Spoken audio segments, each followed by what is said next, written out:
Fuyo stinky.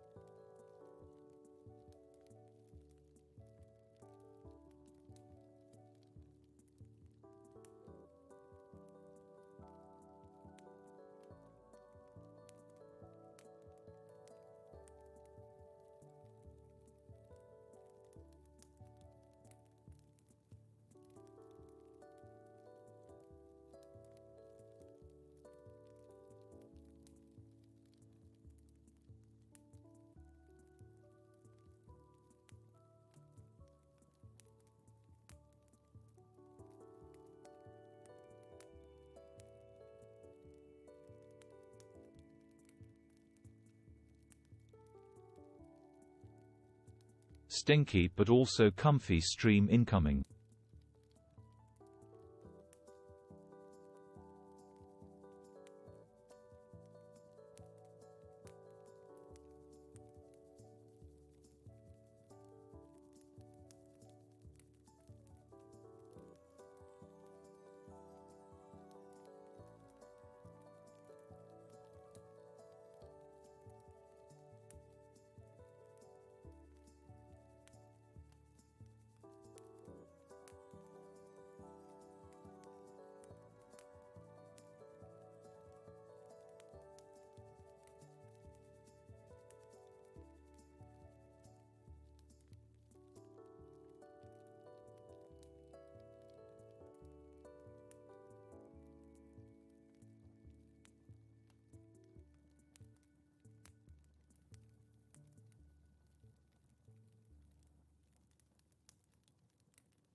Hello? Okay. Today's gonna be a weird stream. Hello, everybody! And welcome to the weirdest freaking ASMR. I hope you're having a great day. I'm in your ears, Yuko. I'm in your walls.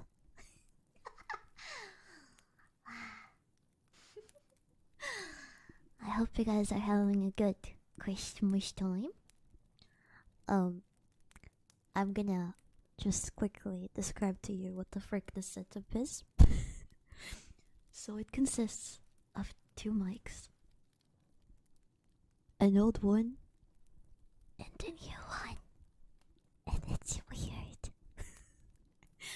Also, thank you so much for the tip. And no, I have not played the Karen's prison. I'm in your walls. this is not too scuffed or weird. I figured that since the model was just bugging out so much, I could just not use it and just do this. So I was up until like 8. No, not that late. 7, 6, 5. Yeah, around 5. I was up until like 5 last night working on it, and I still did a bit of work today. Not weird? Are you sure? Yuko, I love you. You're cute. Did you just wake up? No, I didn't. I woke up a while ago. But today, it's a very special day since we're just trying things out, and I'm gonna be calmly reading stories to you. Yeah, mostly Christmas stories. A lot of them I haven't read before, which is worrying. Also, I think I forgot to ask my manager for some Hanukkah stories. So yeah, I forgot, but therefore I will ask right now. Hey manager, I know it might be a little bit too on top. Do you have any Hanukkah stories too? Okay, listen, secretly, it's not 2 mics, it's 2 Fuyos. We've got the right Fuyo, aka the original, and we've got the left Fuyo. Is this a 3DO? I wish it was a 3DO. No, it's 2 mics, and one of them was like 30 euros, which is like around $30. I don't know how this sounds. I hope it sounds good. I did run some tests. Left Fuyo is my Oshi. Damn right. Not damn right, for God's sake. But yeah, I just wanted to catch up for a bit. Yesterday we had a member stream, and it was very scuffed, but we did some drawings, and that was nice. Wait, I saw Soyapoya being mentioned in chat. Where is she? Hand her over. I've slid into the DMs. But yeah, today's just gonna be comfy, so sit back and relax. You go, shut up here. You're gonna make me get shy, and then I'm not gonna be able to handle doing whatever this. Are you doing a Brazilian laugh? Okay, but yes, stories. And no, you're not late to the party, we just started. So, yeah, I know there's some people who don't really like ASMR. This is sort of more leaning into the comfy, talking territory, and not so much ASMR because, you know, I'm not gonna be massaging your ears, much to my sadness. But that's gonna be for another stream.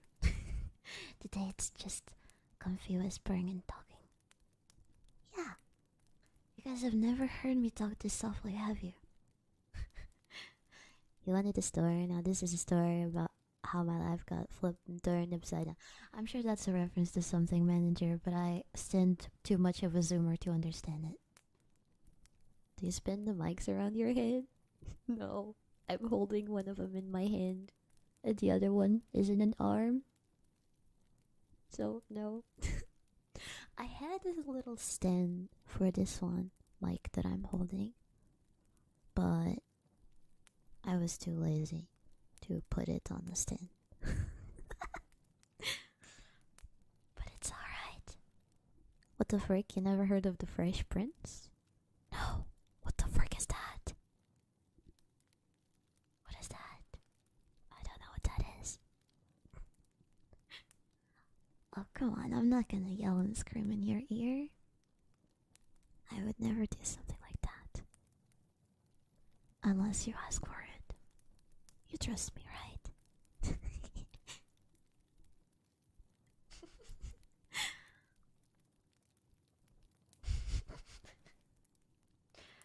I could just scream into your ears right now, and there's nothing you could do about it. This is like freaking a horror stream by now. You never know what I will do. You don't know the suspense. I would never, don't worry. I would never. I'll be nice to you. Thank you so much for the donor. Oh yeah, manager told me to say something. Management told me to let you guys know that the donations, the tips through Stream Elements, are now, like the TATS is only activated from $5 and up. I turned them off for today because it's comfy time and you guys scared me at the beginning. For God's sake. For God's sake. But they'll be activated from $5 up in other streams. Just to prevent, some funny things. So yeah.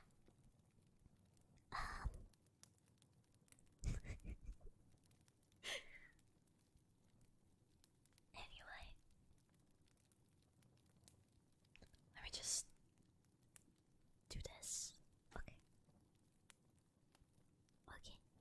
And I think we can just get started and move on to the first story of tonight.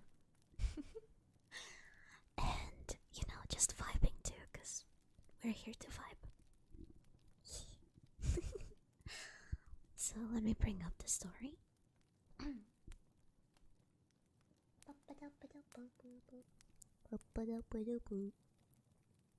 So I have not read these stories. It's fine if you've heard them before, or if you don't like them. You can just focus on my voice and maybe fall asleep.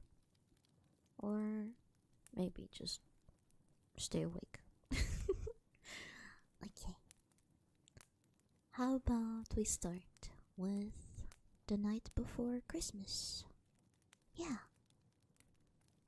It's sort of a poem. Yes, it is sort of a poem. So we can just get started. And I forgot to bring water. God freaking damn it, I forgot. I have chunky milk though. Yeah, I have chunky milk. That's gonna do. I love chunky milk. So, let's go. The first story of tonight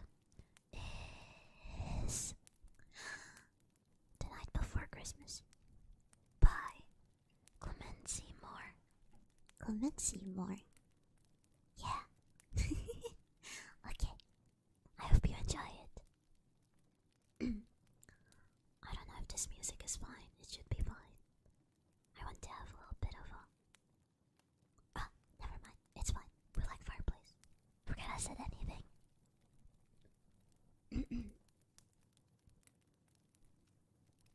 Okay.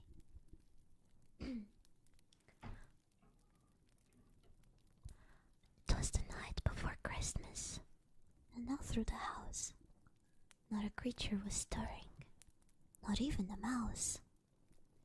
The stockings were hung by the chimney with care, in the hope that St. Nicholas soon would be there. The children were nestled all snug in their beds, while visions of sugar plum danced in their heads. And Mama in her kerchief, and I in my cap, had just settled our brains for a long winter's nap.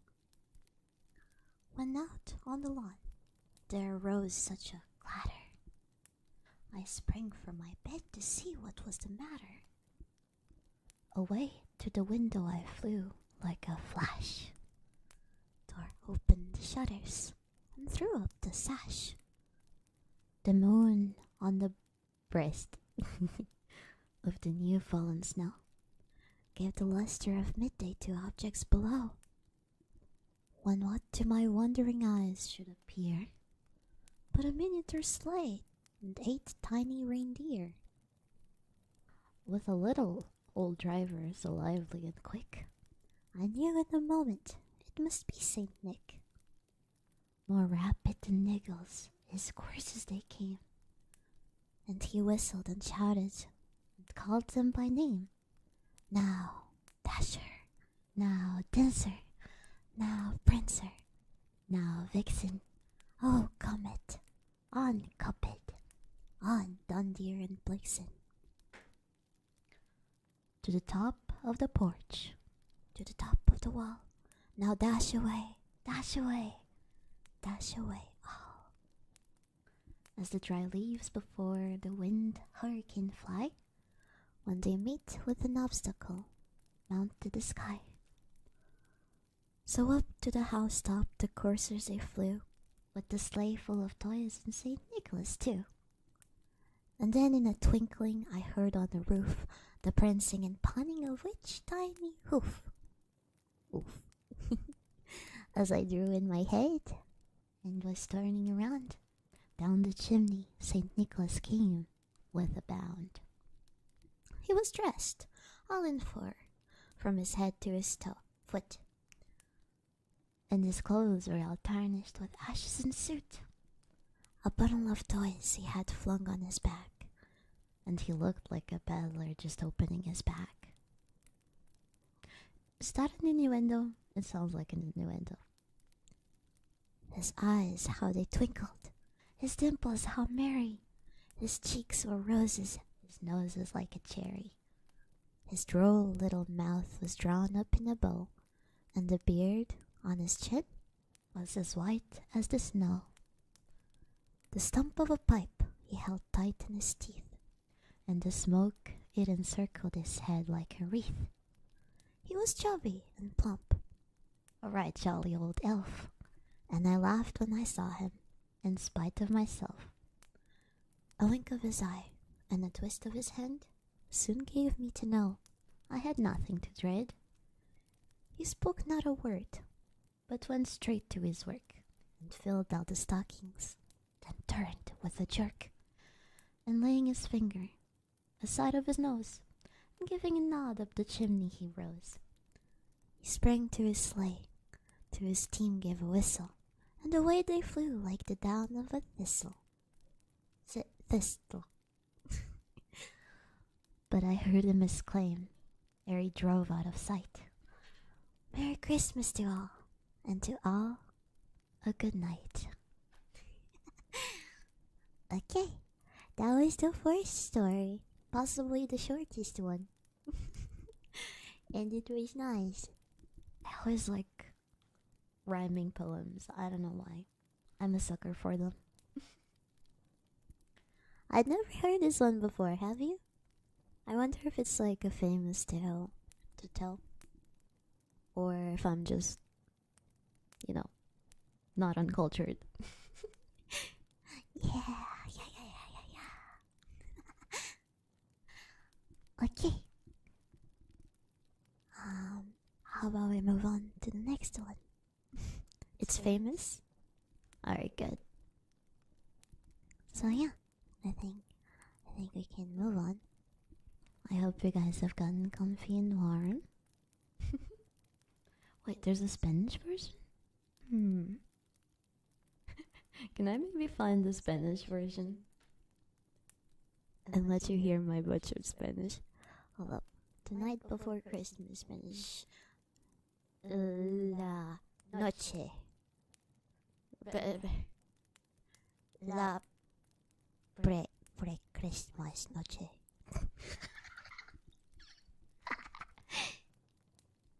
Can you tell how bad my Spanish is?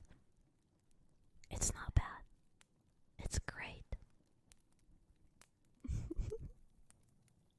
Do it in Portuguese. I'm way too shy to talk in Portuguese for you guys still. Okay. Also, I think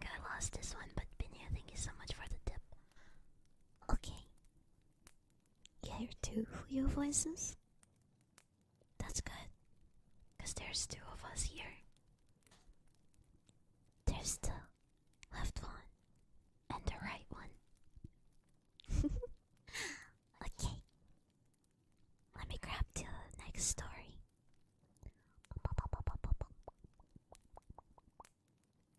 Actually, maybe I can find Spanish version just to try.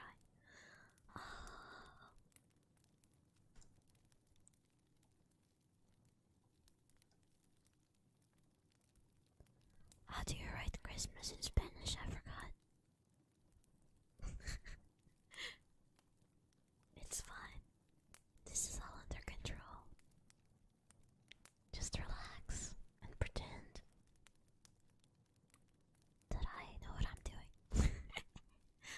Oh, Navidad. That's how you say it. Feliz Navidad. Feliz Navidad. Feliz Navidad. Prospero año y felicidad. I wanna wish you a Merry Christmas. I wanna wish you a Merry Christmas. I wanna wish you a Merry Christmas from the bottom of my heart. Feliz Navidad. Feliz Navidad. Feliz Navidad. Prospero año y felicidad. Okay. Apparently I can't find the poem in Spanish for some reason. But it's okay. We're gonna move on to the next story. Alright. And the next story is not a poem. So yeah, we'll figure it out. If Leo is our wishes as she sent it to, I can be whatever you want me to be. Okay. Next story that I'm gonna tell is this one, because I think the name is funky. This name is really funky, just wait until you listen. So, wait. If I have the two mics close together, you guys might be able to hear an echo. So I have to keep them far apart, I think. Okay. Also, Benya, thank you so much for gifting a Clover chat. What's that sound?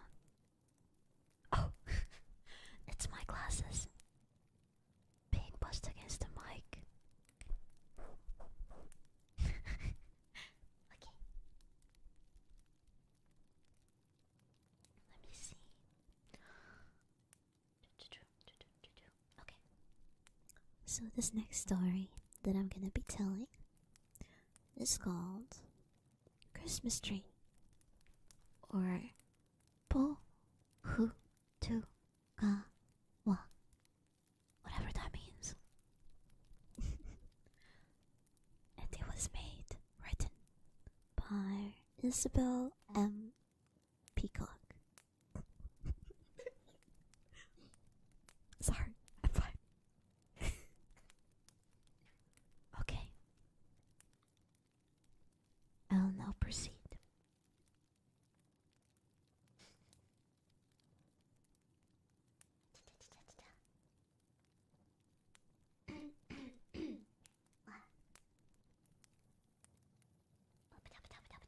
Also, Donor Nick, thank you so much for the tip. I'm glad you think my voice is an angel's gift. Because sometimes I feel like it's more like a chicken scratch.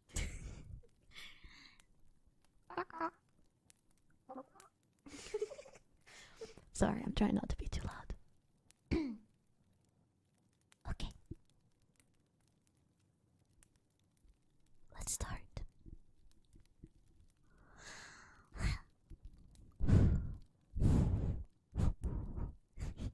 Okay. Long ago, the pickaninnies didn't have a rag to their backs, except a huya feather, which they wore in their hair.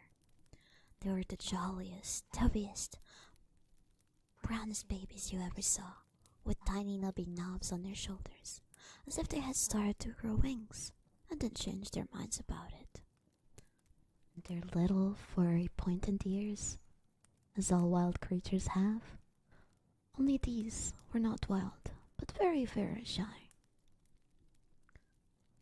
Where did they live? Oh, just anywhere. All about. Among the fern, in the long grass, down on the sands, in all the places. Babies love to roll about it. And then people began to come about. So tiresome. They began to make houses, sell things and jobs. Tear about in big boxes on wheels and send great, clattering, shrieking, puffing monsters rushing throughout the country, dropping smoke and cinders like anything. There was such a clatter and a chatter, such gabbling and babbling, such hammering and banging and laughing and crying, and hurry and scurry and rush, that it was enough to drive one crazy. There was such a fuss. The pickaninnies, that's a funny name, simply couldn't stand it. And they fled to the bush. Well, wouldn't you, with all that's going on? And there they lived a long time. What fun they had swinging on the giant fern leaves, climbing the trees, chasing the fantails, riding the kiwis, who are very good-natured, though shy, and teasing the great, sleeping round-eyed moorpork, who is so stupid and owlish in the daytime.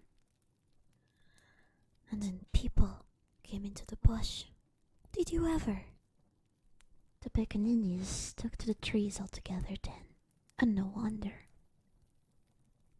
And then one day, someone in a picnic party left a scrap of paper blowing about. You know, the horrid way picnic parties have. And the pickaninny found it. As lucky you would have it, it was a girl pickaninny. Had it been a boy, he would simply have torn it up and made paper darts with it to throw at the other boys, and no harm would have been done. But girls are different. She smoothed it out and looked at it carefully. Frick, I keep brushing my glasses against the mic. This kind of sounds like a fart, doesn't it? And then she called the other girls to look at it. And soon there was such a clattering and chattering that the boys came racing that way to see if the girls had found anything good to eat. You know, boys.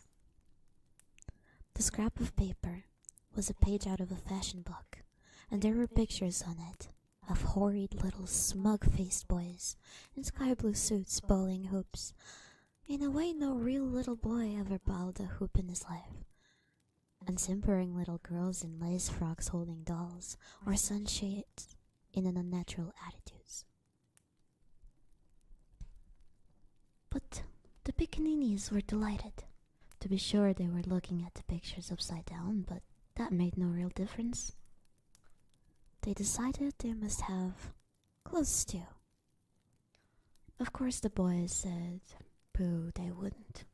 It's much easier to slide down a fern leaf or jump off the end of a branch if you haven't any clothes. Everyone knows that.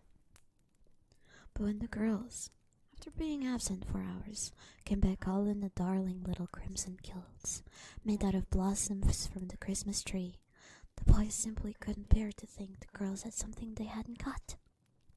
You know what boys are. After laughing at the girls in the hopes they'd throw away their pretty little frocks, the boys went off together. They simply had to think of something, and it would never do to copy the girls.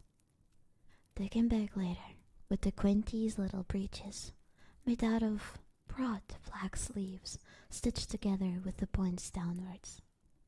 It was clever of the boys. They had also stuck some of the red-brown flowers in their hair. The girls were vexed that they hadn't thought of that, but they went one better. They made strings of the scarlet nickel berries and hung them around their necks. Trust the girls. And that was how fashions came to be started in the bush. Okay, that was cute. Yes, boys will be boys, girls will be girls, yada yada. But it was cute. It just makes me think of like little tiny people just having their own tiny society in the bushes. The thought of that makes me giggle. It's adorable. I want to be a tiny person in a tiny bush. Would you guys like to live in a tiny bush? And then move on to a tree? And just be there? Imagine how comfortable that would be. Don't bring up the fact that I'm tiny, shut the frick up. I'm not as tiny as the... What was their names? Pickaninny. Where the frick does that name come from? But yeah. Adorable story. The bushes sound itchy. That's why you're not naked in the bushes. Oompa loompa, oompa loompa. I'm not gonna be living in a bush. Shut up. Although, I remember when I was younger, and I was going through my edgy phase. I remember telling my parents, hey, why can't we just go and live in the forest, away from society, you know? Just like build a tree house like the cartoons. I never had a tree house. So I asked them this and they were just like, oh darling, we wish we could do that too. But taxes exist. And ever since then I've been evading taxes.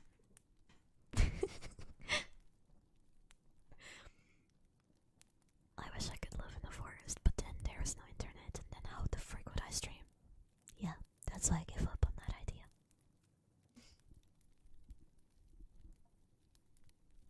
But yeah, it's still nice to think about the idealistic version of things, right? It's nice. It's amazing how you change from Ojo to Gremlin Voice at the drop of a hat. What do you mean? I only have one voice.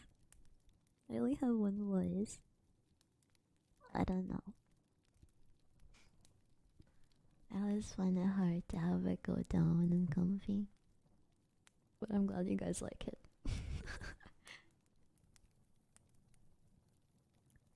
Plus you can see like the deers, owls, and other animals just chilling. That is true. But I heard that deers are pretty scary. I heard there's so many weird things that are wrong about deers. Like, have you guys heard the story of the not deer? Not the deer. A creature that looks like a deer at first. But when you pay more attention, you start noticing things that are wrong with it. Like, their legs. They're bent not quite the right way.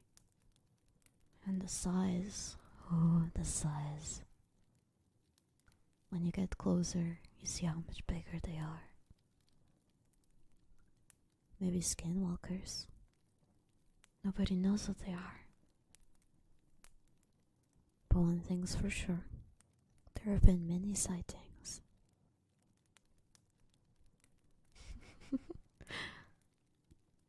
But you don't have to worry, right?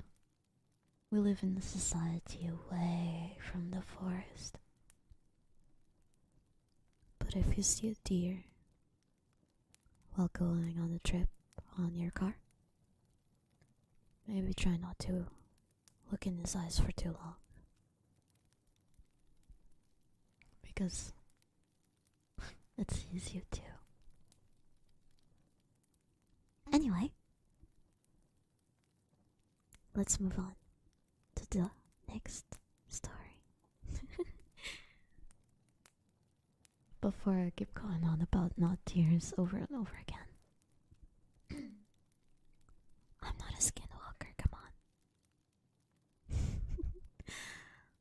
Alright, so, next story.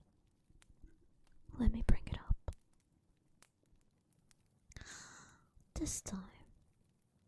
Oh, this one has cat in the title. I like cats. I'm glad my cat isn't complaining right now. That she don't got no bitches. Seriously, she's been in heat for like months now. Somebody help me.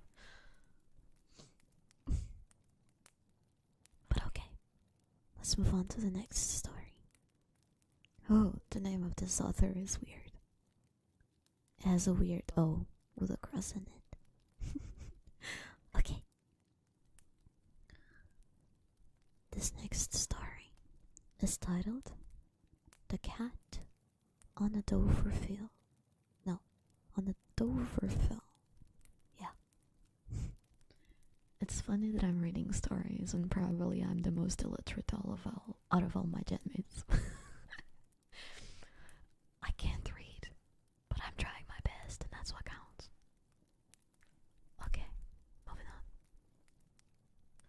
The author is Asbjørnsen and Noe. Norwegian names. I hope I didn't butcher them completely. Okay. So, let's go. I'm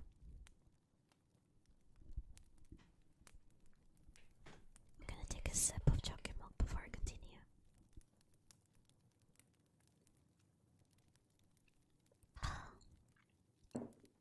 I love chocolate milk.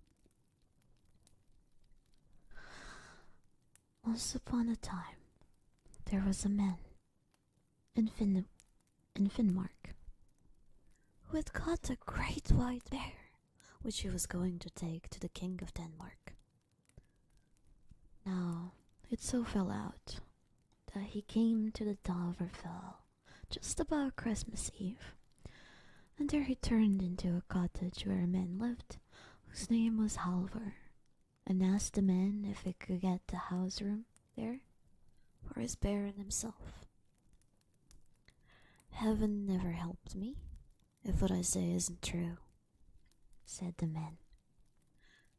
But we can't give anyone a house room just now, for every Christmas Eve such a pack of trolls come down upon us that we are forced to flit, and haven't so much as a house over our own heads, to say nothing of lending one to anyone else. Oh, said the man. If that's all, you can very well lend me your house. My bear can lie under the stove yonder, and I can sleep in the side room. Well, he begged so hard that at last he got to leave to stay there. So the people of the house flitted out, and before they went, everything was got ready for the trolls. The tables were laid, and there was rice porridge, and the fish boiled in lye, and sausages, and all else that was good, just as for any other grand feast. So, when everything was ready, down came the trolls. Some were great, and some were small. Some had long tails, and some had no tails at all. Some, too, had long, long noses, and they ate and drank and tasted everything. Just then, one of the little trolls caught sight of the white bear, who lay under the stove. So he took a piece of sausage and stuck it on a fork, and went and poked it up against the bear's nose, screaming out,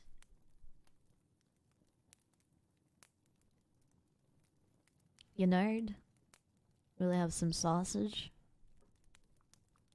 Then the white bear rose up and growled and hunted the whole pack of them out of doors, both great and small.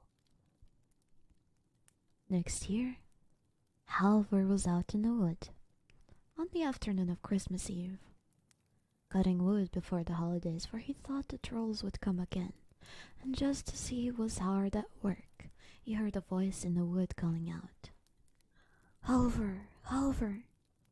Well, said Halver, here I am. Have you got your big cat with you still? Yes, that I have, said Halver. She's lying at home, under the stove.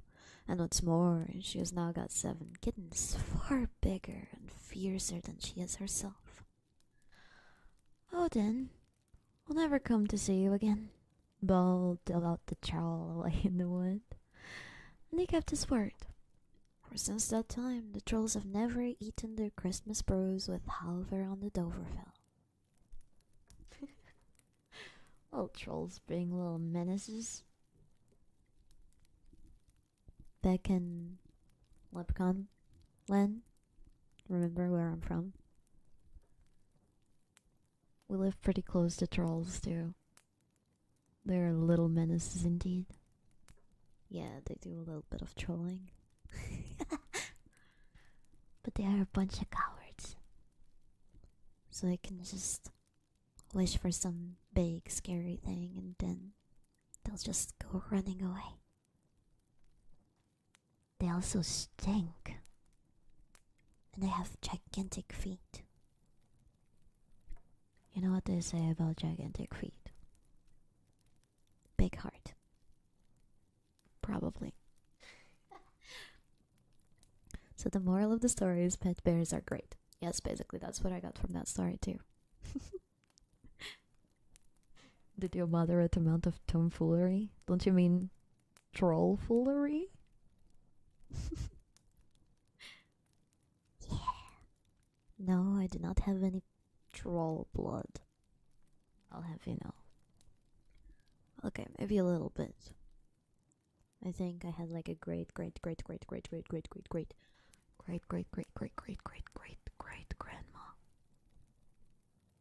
who was really into trolls.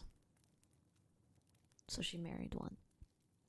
So I might have like 1% of, troll blood. But both my parents are leprechauns, so a lot of that blood has been drawn out, I think. I'm not stinky, and my feet are pretty small. My feet are small, okay? Not as small as my mom's, though. My mom has super tiny feet. She's had to actually go into the children's shoe part of the stores before. She was like a 35, 34 size. Really tiny. My foot size is like 36, 37. It's not much bigger, but I don't have to go in the kids section often. So yeah. I'm not gonna do a fit cam, you freaking degenerates. I'm not feeding the feed bros. Listen, you have to start understanding that I do not think of the consequences of my actions. You may think that the things I say are pre-planned to appeal to a certain audience, but they're not. I don't have a brain. The words just come out of my mouth, and they land on your ears. Yep, no thoughts head empty. Yeah. Anyway. Wow, thank you, Piprup. I'm glad you think my voice is good. I appreciate it. Guys, you keep thinking and talking about the tummy cam. When are you gonna ask for a thigh cam? You bunch of stinkers. Or maybe a back of my head cam. I got thighs. What are you talking about? Thighs are great. I wish I had some more thigh squish though. Maybe Mama will do that for me at some point. I love Moeko. Her art is just wonderful. It makes me happy. Okay.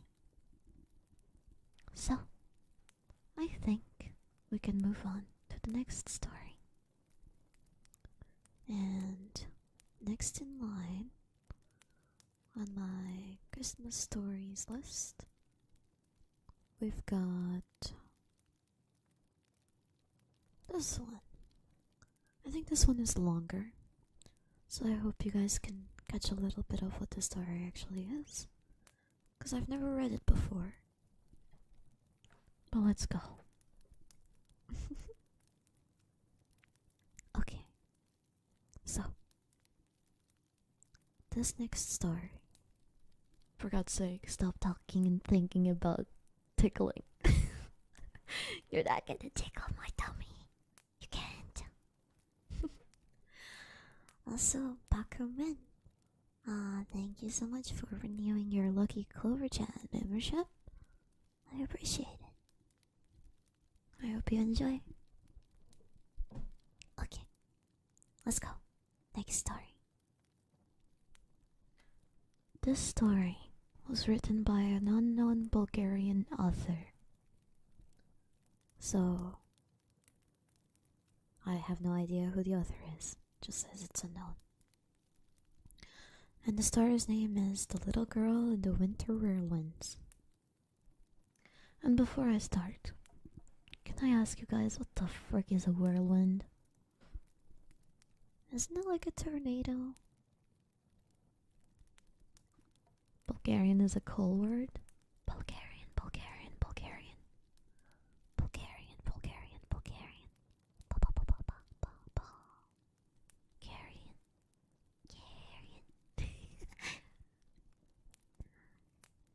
Mintanks. Thank you so much. You are now Lucky Clover Chat. Congrats. Oh, it's like a tornado. I see. When that goes whoosh. Whoosh. Whoosh. Like that. It's gonna be weird to listen back on this recording. I hope it sounds fine. Okay. Let's move on. Okay.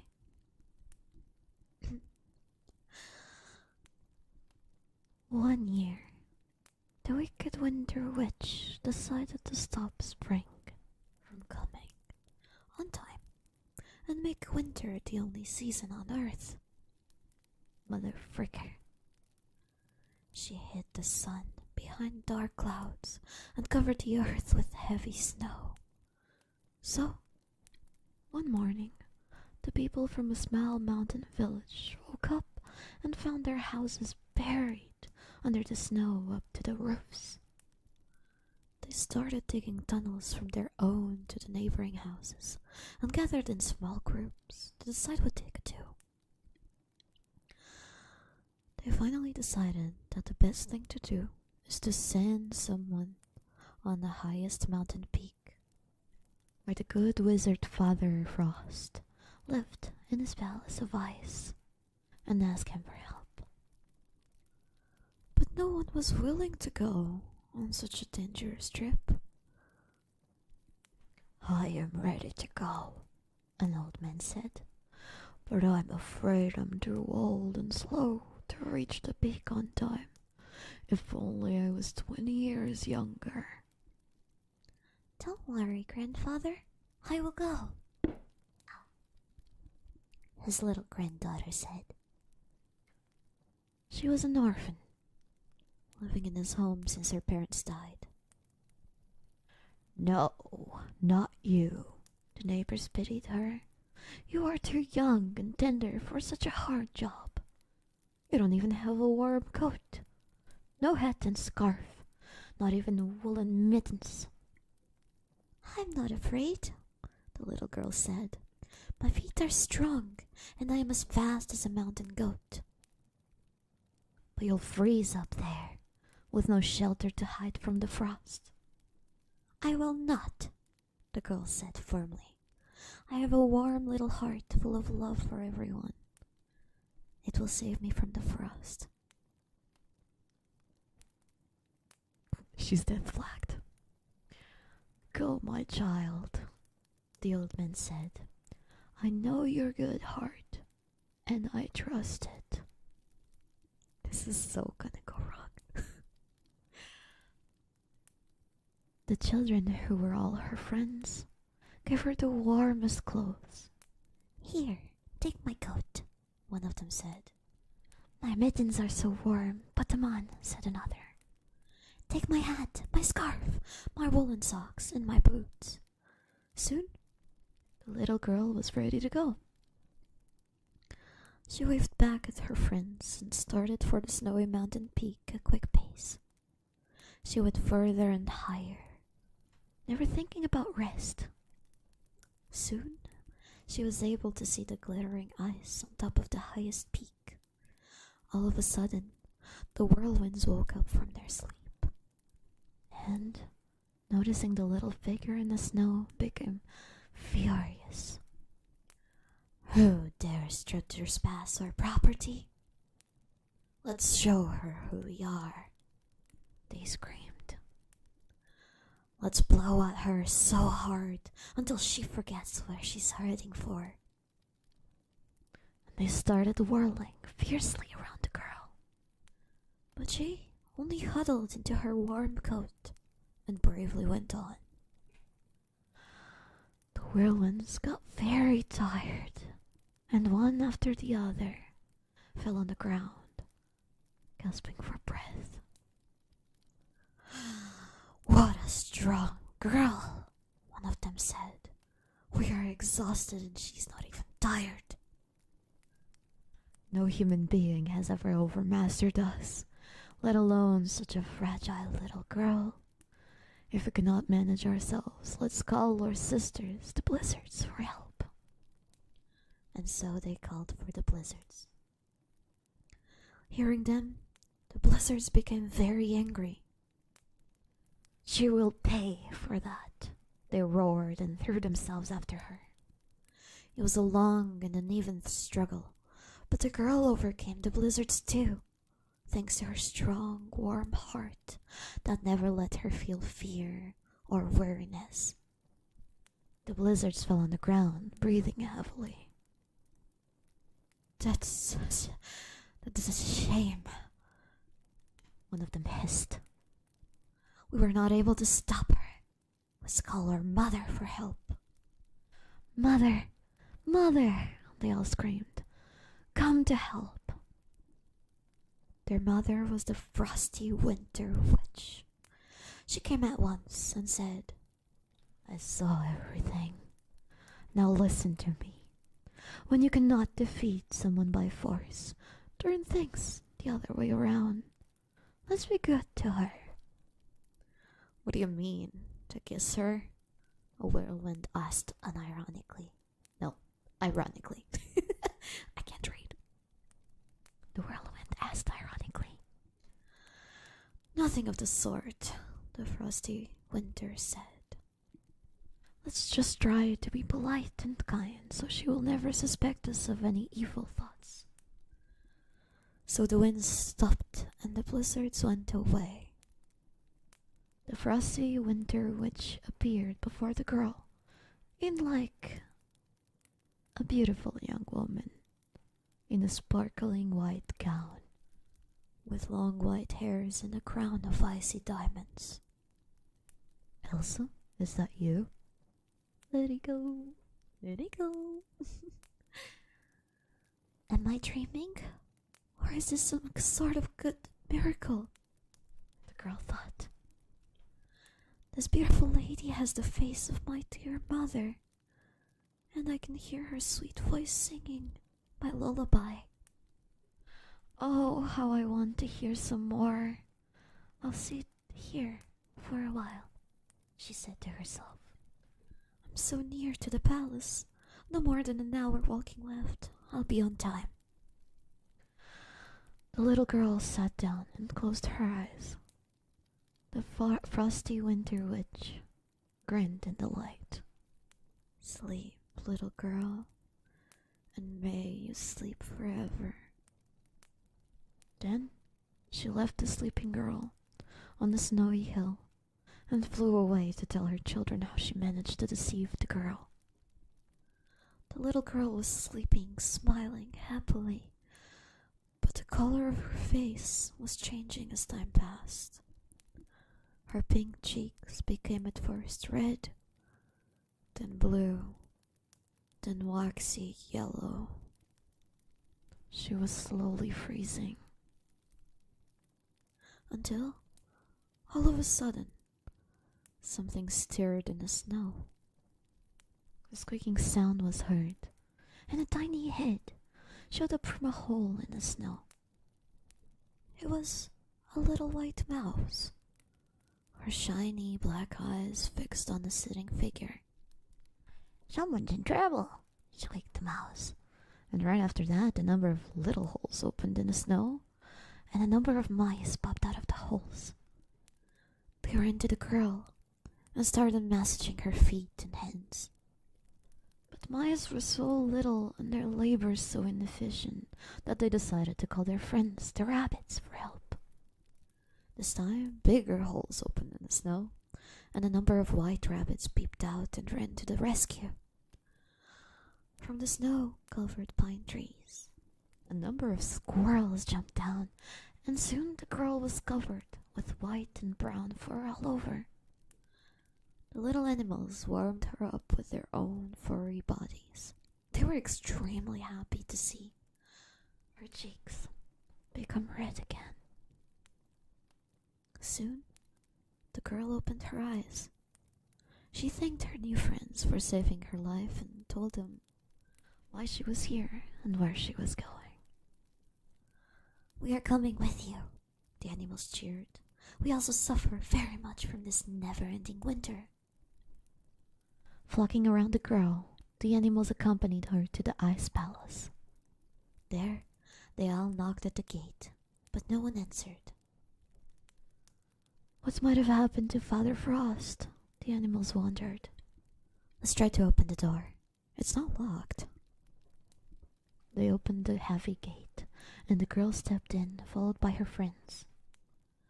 A glittering, icy corridor led them to a big crystal hall, and there, on a gorgeous, I can't talk, help me, on a gorgeous throne of carved ice, Father Chrsimas was fast asleep, sitting on his icy throne, dressed in silver embroidered clothes. Two squirrels jumped in his lap and tickled his face with their furry tails.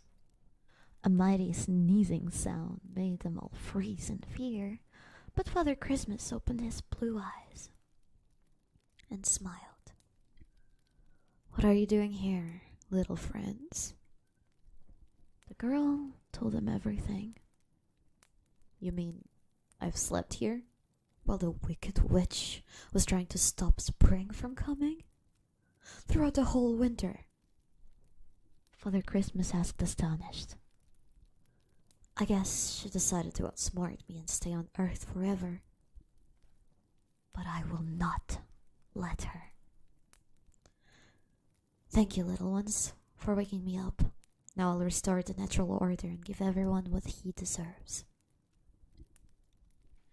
Then he blew on his silver whistle, and in an instant all his subjects appeared in the big crystal hall. He ordered them to go and find the frosty winter witch and bring her to the palace, so he could lock her down in a cellar until next year. Ooh, kinky. He also told them to clear the skies from clouds so that the sun can melt the snow. When the big gates opened again, the sun outside was shining, and the soft snow started to melt. The way back was much easier. The new friends parted, promising to help anytime we needed. Everyone in the village cheered, meeting the brave little girl. They were very happy to pick the first snowdrops and give them to her. Spring was also very happy to hear the songs and see the dances the children had prepared specially for her. Alright. That was the story. That was so wholesome. That was adorable. That was a beautiful story. I really appreciate this random unknown author from, what was it? I forgot. Bulgaria, right? Very cute. Friendship truly is magic. I wonder what it feels like to freeze to death. Is that weird?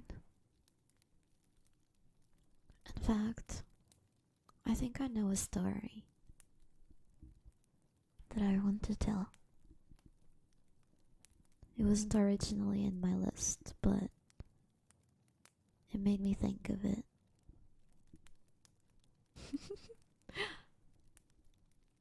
It's like sleeping, except you're extremely cold. Apparently it starts to feel warm and then you just get really tired. Huh. Okay. Then let me try to find the story I'm thinking of. I have only ever read it in Portuguese, but I wonder if there's an English translation. I think it's very well known. If not, then I'll just try and remember it and tell you guys from the top of my head. Oh, I found it. I forgot. It's by Hans Christian Andersen. Okay, I think we can go ahead and read this one. Okay. I think it's this one.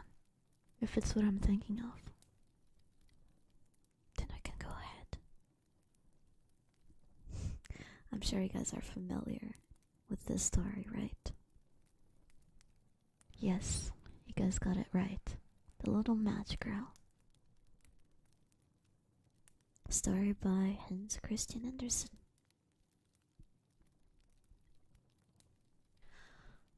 It was terribly cold and nearly dark on the last evening of the old year, and the snow was falling fast.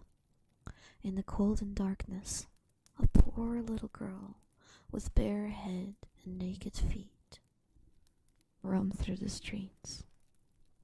It is true she had on a pair of slippers when she left home, but they were not of much use. They were very large, so large indeed, for they had belonged to her mother, and the poor little girl had lost them in running across the street to avoid two carriages that were rolling at a terrible rate. One of the slippers she could not find, and the boy seized the other and ran away with it, saying he could use it as a cradle when he had children of his own. So the little girl went on with her little naked feet, which were quite red and blue with the cold. In an old apron she carried a number of matches and had a bundle of them in her hands. No one had bought anything of her the whole day, nor had anyone given her even a penny. Shivering with cold and hunger, she crept along, looking like the picture of misery. The snowflakes fell on her hair, which hung in curls on her shoulders, but she regarded them not. Lights were shining from every window, and there was a savory smell of roast goose, for it was the New Year's Eve. Yes, she remembered that.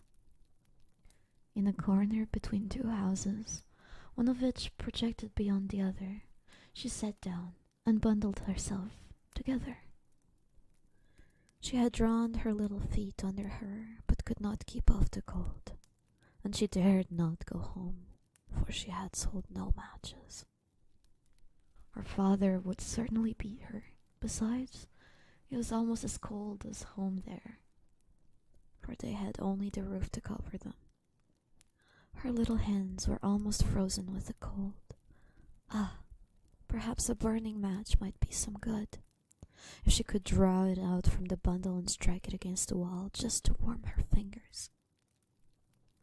She drew one out. Scratch! How it sputtered as it burned. It gave a warm, bright light like a little candle. As she held her hand over it, it was a really wonderful light. It seems as though she... Wait, no. It seemed as though she was sitting by a large iron stove. Oh, how the fire burned, and seemed so beautifully warm that the child stretched out her feet as if to warm them when lo! The flame of the match went out. The stove vanished, and she had only the remains of a half-burned match in her hand. She rubbed another match on the wall. It burst into a flame, and where its light fell upon the wall it became as transparent as a veil, and she could see into the room. The table was covered with a snowy white tablecloth, on which stood a splendid dinner service and a steaming roast goose, stuffed with apples and dried plums. And what was still more wonderful, the goose jumped down from the dish and waddled across the floor, with a knife and a fork in it, to the little girl. Then the match went out, and there remained nothing but the thick, damp, cold wall before her. Sorry, I keep hitting the mic somewhere. I hope that wasn't too loud. She lighted another match, and then she found herself sitting under a beautiful Christmas tree. It was large and more beautifully decorated than the one she had seen through the rich merchant's glass door. Thousands of tapers were burning upon the green branches and colored pictures, like those she had seen in the shop windows. Looked down upon it all. The girl once stretched out her hand towards them, and the match went out. No, wait, the little one. The little one stretched out her hand towards them, and the match went out. The Christmas lights rose higher and higher, till they looked to her like the stars in the sky. Then she saw a star falling, leaving behind it a bright red streak of fire. Someone is dying, thought the little girl, for her old grandmother, the only one who had ever loved her, and who was now in heaven, had told her that when a star falls, a soul was going up to God. I'm gonna drink some chocolate milk.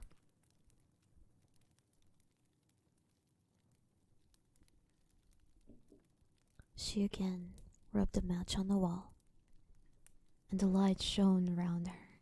In the brightness stood her old grandmother, clear and shining, yet mild and loving in her appearance. "Grandmother," cried the little one, "oh, take me with you. I know you will go away when the match burns out. You will vanish like the warm stove, the roast goose, and the large glorious Christmas tree." And she made haste to light the whole bundle of matches, for she wished to keep her grandmother there. And the matches glowed with a light that was brighter than the noonday. And her grandmother had never appeared so large or so beautiful. She took the little girl in her arms, and they both flew upwards in brightness and joy, far beyond the earth, where there was neither cold, nor hunger, nor pain, for they were with God. In the dawn of morning, there lay the poor little one, with pale cheeks and a smiling mouth, leaning against the wall. She had been frozen on the last evening of the year, and the New Year's sun rose and shone upon the little child. She still sat, holding the matches in her hand, one bundle of which was burnt. She tried to warm herself, said some. No one imagined what beautiful things she had seen, nor into what glory she had entered with her grandmother on that New Year's Day. I'm gonna cry. Fuck. I didn't remember how sad that was. My heart. Yep. So she froze to death. But hey, she is with her grandmother. I know that's not quite Christmassy, but still New Year's and it's a classic story.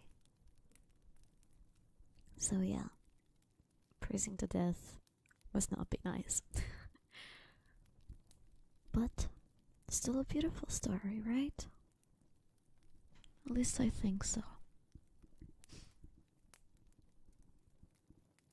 Yep, it's hard. Come on guys, let it out, let it out. Come on, let out the tears. If I was her, I simply wouldn't have died. I mean, sometimes I wonder how these sad and tragic stories could have ended differently, you know? Well, she is a tiny girl. She probably could have asked for shelter.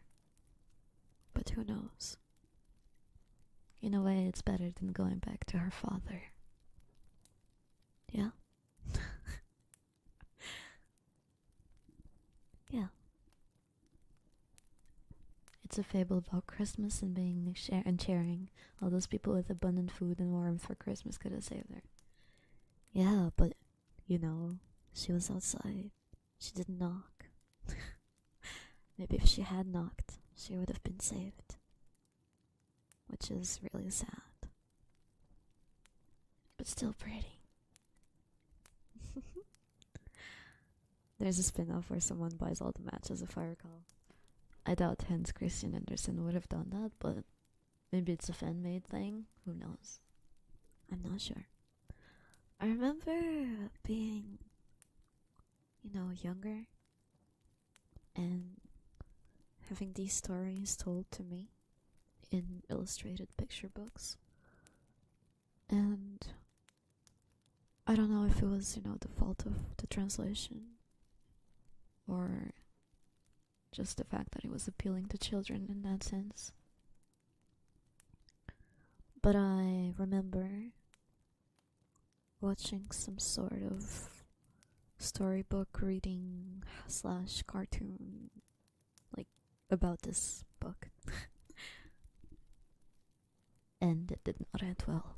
It just ended this way. And my mom really likes this story. I guess because she can relate to the little girl in the sense of she really loved her, late grandmother. And I really loved her too. Great grandma Leprechaun was the sweetest, and I miss her. She had her birthday around this time actually. And she was a sweetheart. But anyway, that was the story. Let me see if I can find something to lighten the mood just a little bit. Maybe this one. Maybe this one will be slightly more happier. Well, it says it's Canadian. That means it's happy, right? So, let's move on to this next story. Yes, there are some animated versions of the story. They hit pretty hard, they do. Okay. So, I'm gonna move on to another story. Hopefully this one will not shatter our hearts. Our very fragile hearts. This story was, well, it's a Canadian Native American North American Canadian story, okay. Apparently it's like a folk story or something. It's a fairy tale. So it doesn't have any author, at least as far as I can see. And it's called Saint Nicholas and the Children. Saint Nicholas is Santa Claus, by the way. Technically, sorta. I guess in this sense. We will see. I mean, probably not. I don't know what I'm talking about. I know Saint Nicholas was somebody completely different. But nowadays it's gotten all very thematic and bundled together into one single story about a big strong man in a big strong suit with big strong beards. Okay, I'm gonna go ahead.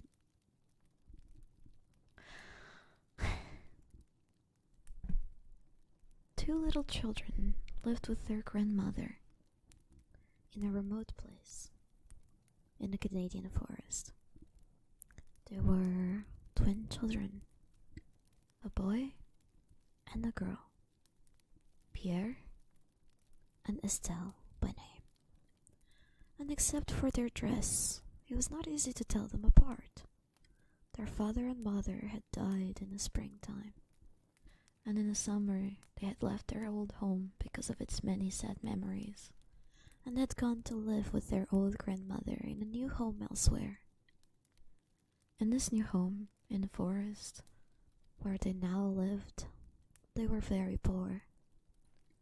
But they were not unhappy. Times were hard.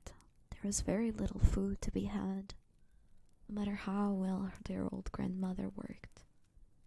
But they caught fish in the streams and gathered berries and fruit and birds' eggs on the wooden hills.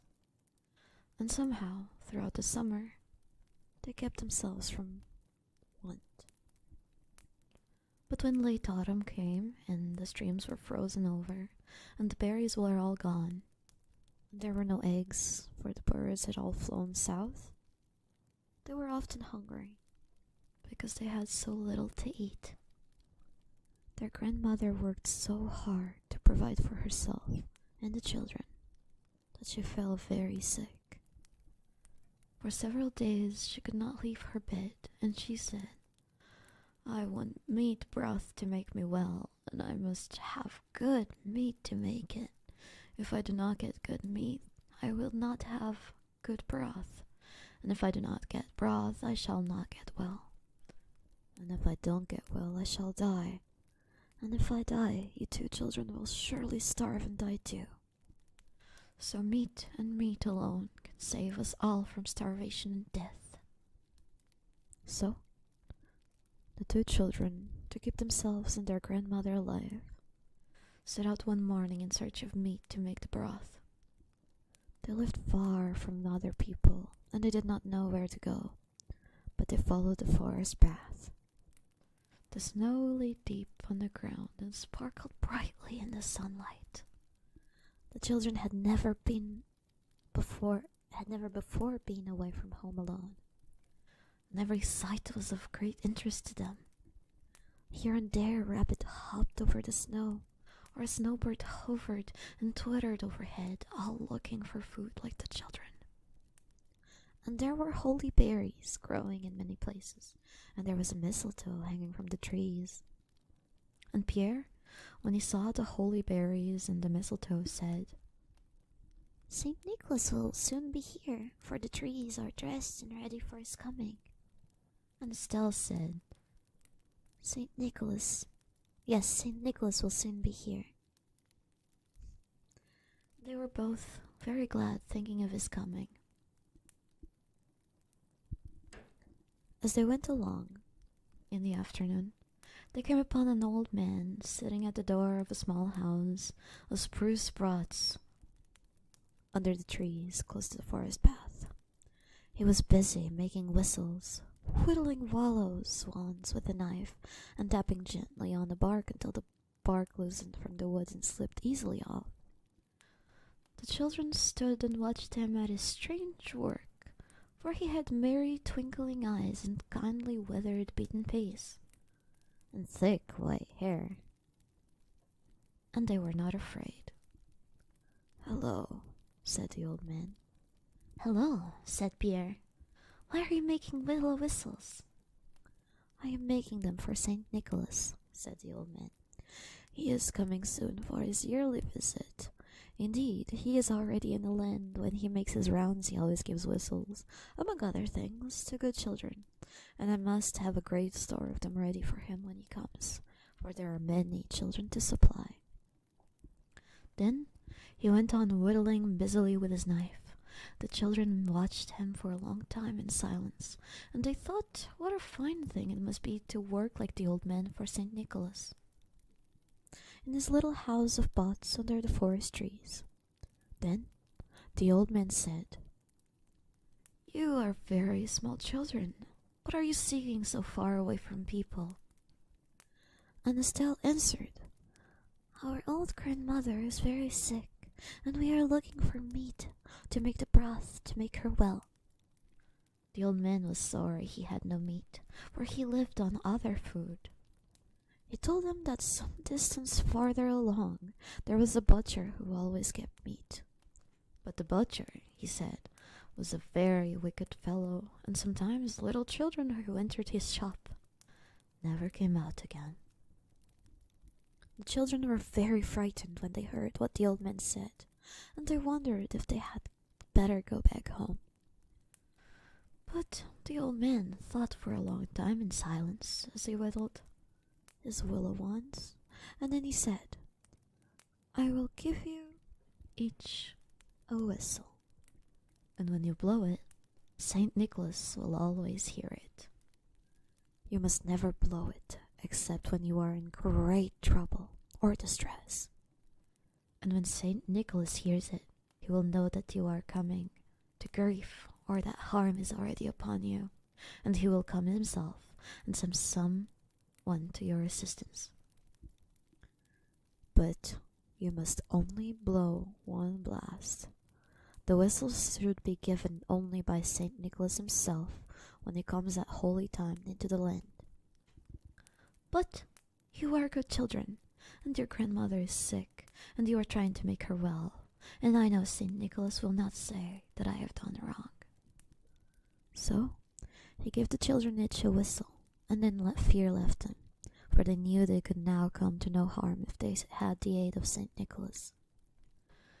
It was growing late in the afternoon, and the children set out on their way to find the wicked butcher. But they had many misgivings, and as they went on they grew faint of heart, for they wondered if the old man had told them the truth about the whistles, or if he was in reality the secret agent of the wicked butcher, trying to lure them to their death. They resolved to search for meat elsewhere and to keep away from the butcher's shop. For a long time they searched, but without success. There was no meat to be had in all the land, at any of the places they stopped to ask. Soon they came in sight of the butcher's shop. They were very frightened, but the sun had already gone down behind the trees, and night was coming on, and they still had no meat. And they knew that if their old grandmother was to get well, she must have meat to make the broth. The shop, too, looked pleasant and attractive in the cold winter evening. Warm light was shining from the fire through the door, and in the windows there were sausages and fat birds and big yellow pumpkins and cakes with red berries on top. The children were hungry and wished for something to eat by the warm shop fire. They decided to enter the shop, notwithstanding their fear, to buy some food and to get meat for their grandmother's broth as quickly as they could. But before they entered the shop, they thought it would be, well, in order to be safe, to blow a blast on their whistle, as the old man had told them, so that Saint Nicholas would know that they were in dread of harm. They stood for a minute in the shadow of the great trees before the door and made ready to blow together. Pierre gave the signal and blew a long, soft blast. But Estelle could not get her whistle from her pocket, and Pierre had finished his blast, all out of breath. Before she was ready to blow, "Don't blow now," he said. "You are just like a girl, always too late." But blow she would, as the old man had told her. And before Pierre Pierre could stop her, she blew a long, soft blast on her whistle. Pierre was very cross, for he thought that now no good would come out of it, as 2 blasts had sounded. But with his sister, he entered the butcher shop. The wicked butcher was in his shop, but not another person was about the place. It was all very quiet. The man was very glad to see the children, as he seated them by the warm fire and gave them food, and although he shut the door tight behind them, their fear soon vanished. After they had eaten well and they were warm again, they asked for meat to make broth for their old grandmother, and the butcher said he would give them plenty of good meat, although it was very scarce in all the land. There was a barrel standing in one corner. In another corner, there was a large hog shed reaching almost to the ceiling, and the butcher said that both of these were full of meat. Now, the butcher was really the friend and partner of a wicked giant who lived in the forest. The giant's greatest delight was to eat little children. He liked no meal so well as a meal of little children, 2 at a time, pickled first and in brine. He ate them always when he could get them, but he was not always successful in his search, for children were scarce in the land. He was also a great hunter, and he was able to kill many animals in the forest and to secure much meat. So great was his strength, and once a week regularly he brought a great load of meat to the butcher and traded it for little children. The butcher managed to tire and entice into his shop. So the butcher got much meat at a little cost. And the old man of the house of pots was right when he said that many little children who entered the shop never came out again. The butcher was very glad when he saw the 2 pretty little children, so he was expecting the giant that evening on his weekly visit, and he thought gleefully of the great load of meat he would get from the giant in exchange for the children, for he would ask a big price, and he knew the giant would give all the meat he had for so good of a meal. And he thought too of all the money he could get for the giant's load of meat. So he resolved to kill the children and pickle them in brine to await the giant's coming. When the children had finished their meal and had warmed themselves by the fire, they made ready to go home and asked for their meat. The butcher said he would get it for them. They looked up at the shelves laden with more food than they had ever seen before. Hams and cabbages and strings of onions. And the little children said, "There are good onions up there. We will buy some and take them home to our grandmother to put in her broth." The butcher said, "There are many kinds of onions in the box on the high shelf. You must pick out the kind you want. I will lift you up to the shelf so that you can see for yourselves." So he caught them each by the coat, between the shoulders, and because of his great strength, he lifted them high until they could look into the box and pick out the onions they wanted.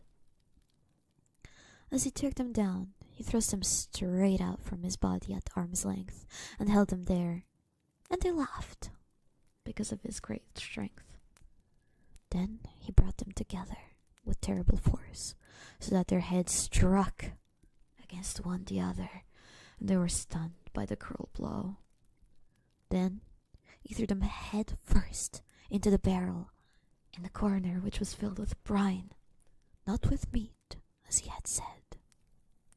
And he left them there to pickle well.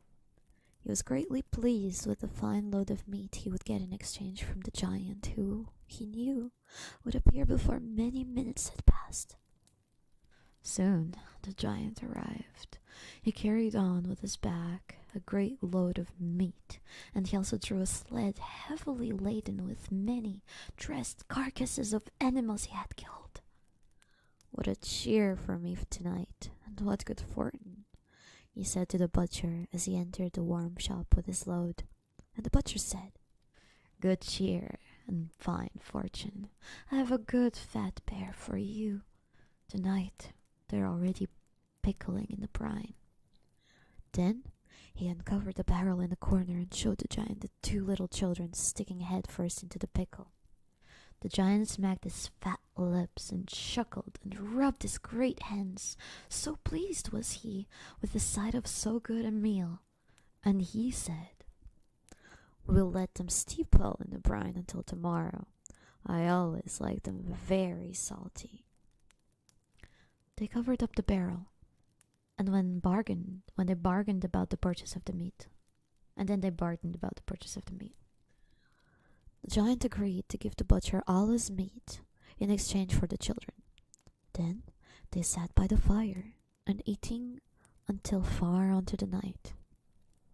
And then the giant said that before they went to bed, he would take another look at the children to see how they were pickling. So they went and uncovered the barrel. Now, it chanced that Saint Nicholas was in the land at that time, as the old man of the House of Bots had said. He had come into the land to bring his yearly gifts to the little children. In the evening, he was many miles away from the butcher shop, but he heard the long, soft blast of a whistle, borne on the still evening wind. He knew it to be one of his own whistles, and it told him that little children were in danger. But it was followed by another soft blast, the late blast of Estelle's whistle. And the two blasts meant that the danger was not yet very near to the children, that indeed it was far off. So he thought there was no need to hurry to the children's aid. Moreover, St. Nicholas was just then leaving tiny dolls for little babies in many little houses in the forest, and he decided to take his time and finish the giving of all these gifts before he set out to the place from which the whistle blast had come. At last he was able to go on his way. The snow lay deep in the forest and traveling was hard, but the white winter moon was shining and the path was bright, and St. Nicholas moved along quickly on his snowshoes. Far on in the night he reached the butcher's shop, from which he knew the children's note of fear had come. As he entered the shop, the giant and the butcher were just taking their last look before going to bed at the children sticking out of the barrel of brine. They did not know St. Nicholas, but when they saw him, they quickly placed the cover on the barrels and were very much confused. St. Nicholas was suspicious that they were about some wickedness, and he knew well that in some way or another the barrel was connected with the dreaded harm of which the children's whistle had told him. And he thought that perhaps the children were hidden in it. So he said, "I have come for meat. I want meat that has been pickled in brine. I should like a piece of meat from that barrel." But the butcher said, "It's not good meat. I've better meat in the inner room, and I will get it for you." So the butcher and St. Nicholas entered the inner room and closed the door behind them while the giant sat on the barrel in the corner, trying to hide it with his great fat legs. In the inner room was a barrel filled with brine, but with only a small piece of meat at the bottom. St. Nicholas said he would take that piece. The butcher bent far into the barrel to reach down in search of the meat, but as he did so, St. Nicholas picked him up by the legs and pushed him head first into the barrel of brine. He spluttered and kicked, but he stuck fast in the barrel and could not get out. St. Nicholas placed the cover on the barrel with a great weight on top of it, and that was the end of the wicked butcher. Then St. Nicholas returned to the shop where the giant was waiting, still sitting on the barrel. He told the giant that he wanted a piece of meat that lay in the bottom of the large hogshead of pickle in the other corner. He asked the giant to get it for him, as the hogshed was so high that neither he nor the butcher could reach down into it. The giant bent far into the hogshed and began groping for the meat at the bottom. St. Nicholas took a large bone that lay on the floor, and standing on a box beside the hogwash, he struck the giant a powerful blow on the head. The giant was only slightly stunned, but in his surprise, he lost his balance and fell head first into the brine. He yelled and kicked for a time, but his huge shoulders stuck fast. St. Nicholas covered the hogshead, leaving the giant sticking fast in the pickle, and that was the end of the giant. Then St. Nicholas uncovered the barrel in the corner, into which he had seen the butcher and the giant looking when he had first entered the shop. There were the two children, standing on their heads in the pickle, with their feet sticking out at the top. He caught them by the legs and pulled them out by his magic power, he soon brought them back to life. He gave them food and warmed them by the fire, and soon they were none the worse for their hour in the barrel of brine. Then he gave them meat and brought them back to their grandmother. And they made broth for her, and soon made her well, and they were all happy again. And the land was troubled no more by giants, for St. Nicholas never again allowed great harm to come to little children, if they always kept his whistle near them and blew softly upon it when they were in trouble or distress. And that was a nice story about war and cannibalism, I guess. Ow. That was my shoulder. That was Chat has ruined the story because of our minds are in the gutter. I was trying not to laugh. But it was nice, okay? Did you guys just cackle every time I said meat? God damn it. I hope you guys liked the story. It was a story indeed. And that, my friends, my fellow Lucky Charms, Clover Chats, Clovers, and Fuyo Coin Investor, that was the stories that I wanted to tell today. I hope you have been enjoying them. I don't have any more, so we can just vibe. You didn't just need to say meat like that. You paused and put emphasis on it. Did I? It was funny, okay? It was funny. It just made me laugh. But I hope you guys enjoyed it. This has been a very cozy stream. You absolutely did. I'm sorry. Yeah, you were like, I want meat. What do you mean erotic meat ASMR? For God's sake, shut up, bring up. Now you're making me feel self-conscious. I hope despite the sussiness, it was still comfy. Sometimes I just can't help myself, okay?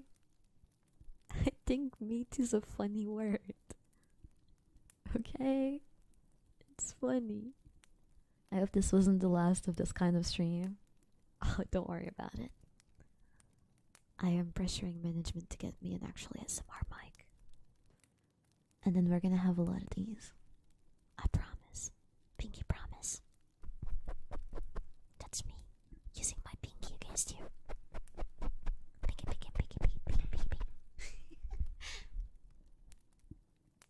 Can I maybe try to massage your heads? Would that be okay? Okay. Just out of curiosity. Would you get tingles if I did something like this? Because this is not an actual ASMR mic. So I'm just kind of vibing. My poor virgin ears. I'll take your virginity for myself. As soon as I get a proper ASMR mic. Anyway, I think that's all. Please be gentle. You guys. Cute. Of course I'll be gentle. If you're gentle with me too. Okay, this is getting weird. I will shut the frick up. And we'll save it for an actual ASMR. Okay, so. Please be rough. You guys, it's your mind is in the gutter. Your mind is in the gutter. It's weird to hear this mature voice coming out of Fuyo. It's just because I'm trying to speak low. Because if I try to speak in my normal high-pitched voice, which is not very high-pitched, it's gonna be weird. And I don't want it to be weird. Okay. So, I think we can say our goodbyes. Yeah. And next time I'll see you is tomorrow, right? Tomorrow, for the members, we're gonna have a Grinch watch along. And I'm very excited for that. I can't wait. Sadly, it's not for public viewing, but I hope it's still enjoyable. As for the public, the normal Lucky Charms and everybody else, this has been my last stream until Christmas. And yeah, thank you so much for coming. Let me just say thank you so much, Holly One Day, for the tip. I'm glad you think it was comfy. Also, thank you, old friend, for the tip, and you for. Oh wait, never mind. That's not okay. I keep getting subscriptions mixed up because Twitch lingo. But anyway, to everybody I won't see until Christmas, I hope you have good holidays, even if you don't celebrate it. I hope you enjoy your time with your family if you can. Get all nice and cuddly under the sheets because it's bound to get cold. And for those I'll see tomorrow, well, I'll see you tomorrow. And Merry Christmas, everybody. Happy holidays. And soon it's gonna be the new year. That's crazy, right? Okay. Thank you so much, Donner Nick, for the tip. This is one of the most beautiful streams I've ever been a part of. Fuyo Yurei. Thank you. Happy holidays, everybody. And I'll see you tomorrow.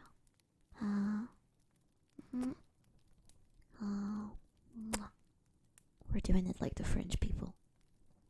One kiss on the right side and one kiss on the left side. On the cheeks.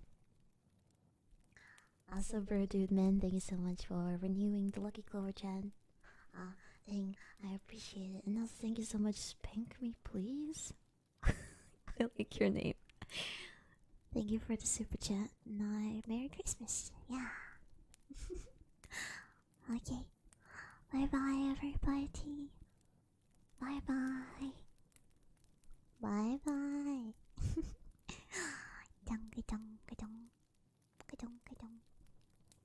French kiss? No, wait, hold up. That's not what that's a French kiss is something completely different. Okay, bye. Bye bye, everybody. I'll see you soon.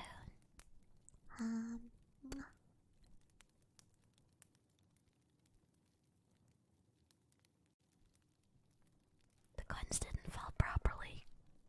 That's fine. Can I have them fall again? Please? Please, I beg of you. Ah, there you go. Look at them, they're falling. You guys didn't see that. Okay, bye. Bye.